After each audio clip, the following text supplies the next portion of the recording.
Ben Carson proposed a new way to raise money for federal housing by tripling the rent for low-income families. He claims it will also motivate them to be more self-sufficient. Let me explain something to you, Ben. Big Ben.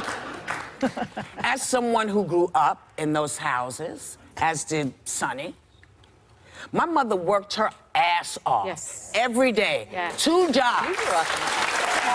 2 jobs. She went to work and she did the best she could. And the fact that you would fix your face to make people who are trying the best they can. Yeah, there are bad people everywhere. There are bad people who are scamming the welfare system. There are bad people who are scamming us for our money in the bank. There are bad people all over. But the idea that you think this is okay, this is going to affect 4.5 million families relying on federal housing assistance. It's ironically called the Make Affordable Housing Work Act. The proposed changes raise the rent from 30 to 35, which means that public housing residents, it raises their minimum from 50 to 150. It also eliminates all deductions that could lower the number, like child care.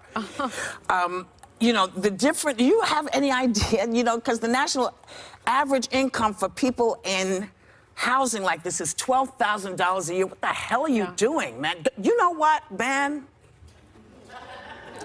Maybe you need to come and spend some time with folks in housing projects. All over, you don't have to come here.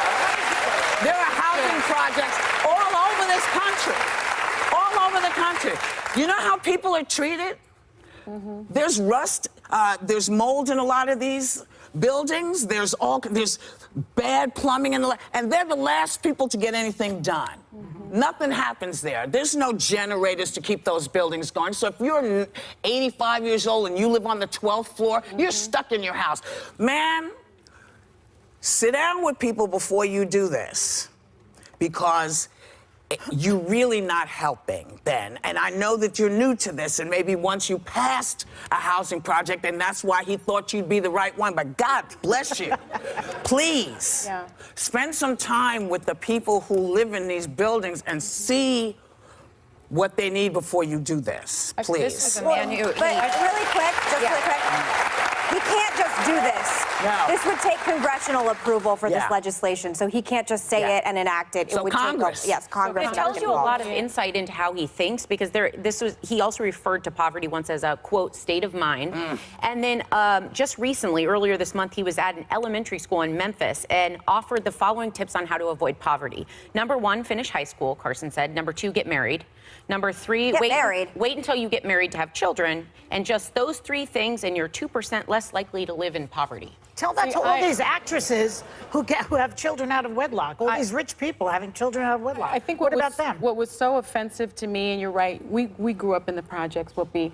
I remember I saw my uncle stabbed in front of me in the projects. And my father vowed that day that he was going to get us out. He got a job. He traveled 2 hours every night. He used to, and then he would come back in the morning to get me ready for school.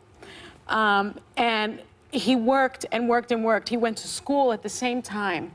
And he did get us out of the projects. So there are so many people in the projects that are working so hard to give their families a better life.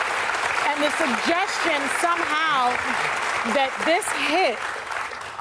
this hit on these families is somehow going to make them want to do better. You know, I always hear this, they need to pick themselves up by the bootstraps. Some people don't have boots. Some people don't have boots, and they need a helping hand. And also, you know, do your homework. Find out who's in the projects, because a lot of these folks are older. There are families that, the projects have been a place for lots of folks who didn't have a lot of money. So people tend to stay, and they're there. I grew up in a really good project. I grew up in Chelsea, right here in Manhattan. I was cared for by the neighborhood, by the folks that were there. Everybody had a vested interest in other people's children. Do your homework, sir. Do your homework. Do your homework.